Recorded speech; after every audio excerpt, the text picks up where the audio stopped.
سوچنے کی بات ہے، فرعون کو جس بچے یعنی حضرت موسیٰ علیہ السلام سے خوف تھا، اللہ نے اسی بچے کو فرعون کے محل میں پالا اور جوان کیا، اور ان کا رزق وہیں لکھا تھا۔ فرعون جیسا شخص جو خود کو خدا سمجھتا تھا، اپنی ذہانت اور اختیار کے باوجود اپنے ہی دشمن کو اپنے محل میں پناہ دیتا رہا۔ یہی حقیقت ہمیں سمجھنی چاہیے کہ تمام تر تدبیریں اور اسباب اللہ کے حکم سے تابع ہے۔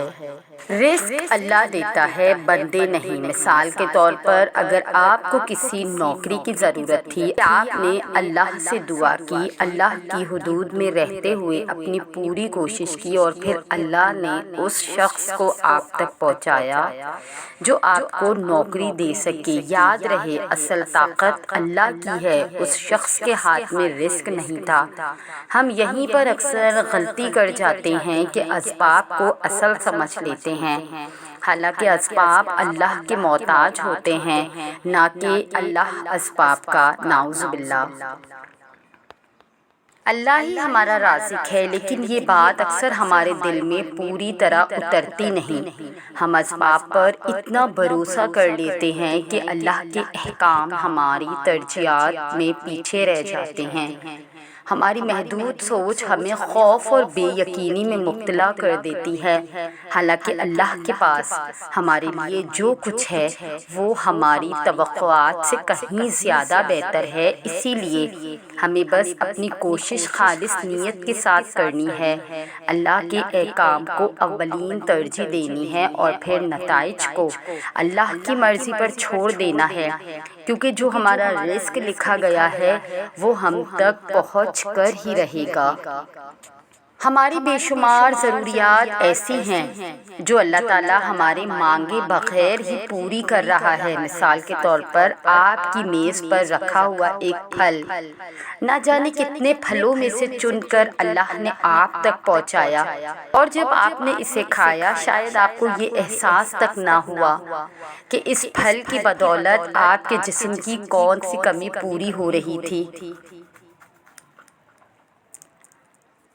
اسی طرح ہمارے ارد گرد کروڑوں خطرناک جراثیم اور وائرس پھیلے ہوئے ہیں، مگر اللہ تعالیٰ اپنی بے پناہ رحمت سے ہمیں محفوظ رکھے ہوئے ہے۔ ہر سانس، ہر لمحہ اللہ کی حفاظت میں ہے۔ اس نے ہمارے جسم میں ایک مدافعتی نظام رکھا ہے جو ان جراثیموں کے خلاف خاموشی سے لڑتا رہتا ہے، اور ہمیں شاید کبھی اس بات کا احساس بھی نہیں ہوتا کہ ہم کتنی بڑی بلاؤں سے بچ رہے ہیں۔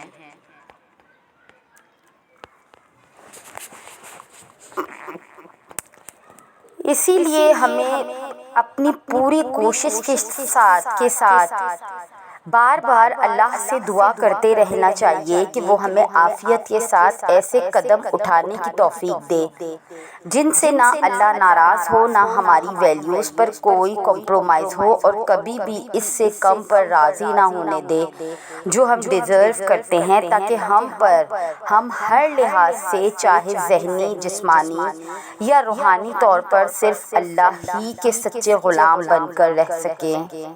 وَمَن يَتَّقِ اللَّهَ يَجْعَل لَّهُ مَخْرَجًا وَيَرْزُقْهُ مِنْ حَيْثُ لَا يَحْتَسِبُ وَمَن يَتَوَکَّلْ عَلَى اللَّهِ فَهُوَ حَسْبُهُ۔ جو اللہ سے ڈرتا ہے تو اللہ ضرور اس کے لیے مشکل سے نکلنے کا کوئی راستہ نکال دیتا ہے، اور اس کو وہاں سے رزق دیتا ہے جہاں سے اس کا گمان بھی نہیں ہوتا۔ جو اللہ پر بھروسہ رکھے تو اللہ اس کے لیے کافی ہے۔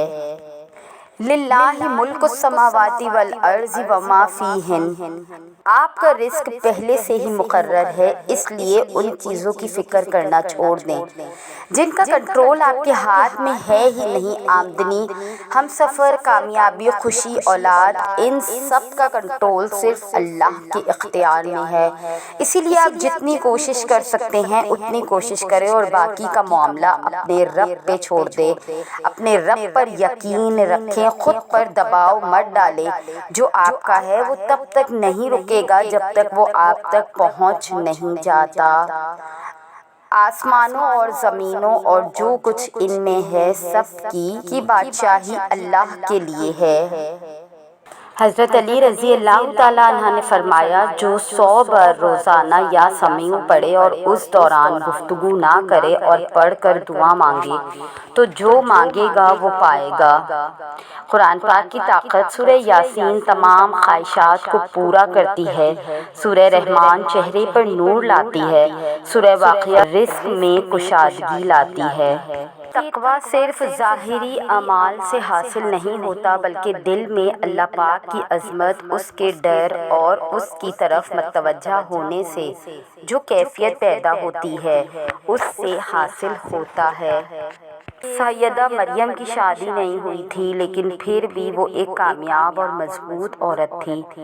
اماں عائشہ صدیقہ رضی اللہ تعالیٰ عنہ کی اولاد نہیں تھی، وہ اس غم میں مبتلا نہیں ہوئی، کم عمری میں بیوہ ہونے کے باوجود بھی ایک بامقصد پروقار زندگی گزاری۔ حضرت آسیہ کا پہلا نصیب فرعون جیسا بدبخت شخص تھا۔ جنتوں کے راہی عارضی خوشی سے زیادہ دائمی خوشی پر نظر رکھتے ہیں۔ نعمت شکر چاہتی ہے اور مصیبت صبر چاہتی ہے، جبکہ گناہ استغفار کا محتاج ہوتا ہے۔ بس جس نے صبر، شکر اور استغفار اپنا لیا اس نے کامیابی حاصل کر لی۔ ہماری زندگی میں بعض رشتے ایسے بھی ہوتے ہیں جن کو قائم رکھنے کے لیے ہم ہر طرح سے پوری کوشش کر لیتے ہیں، ہم خود کو ان کے مطابق ڈال لیتے ہیں تاکہ رشتے برقرار رہ سکے، لیکن آخر میں اپنا وجود ہی کھو دیتے ہیں، کیونکہ کچھ لوگ ایسے بھی ہوتے ہیں ان کے لیے کچھ بھی کر لو وہ کسی صورت مطمئن نہیں ہوتے، آخر کار وہ بے جان رشتے ایک دن ٹوٹ ہی جاتے ہیں۔ اسی لیے بہتر ہے جو جتنی عزت کا مستحق ہے اسے اتنی ہی عزت دی جائے۔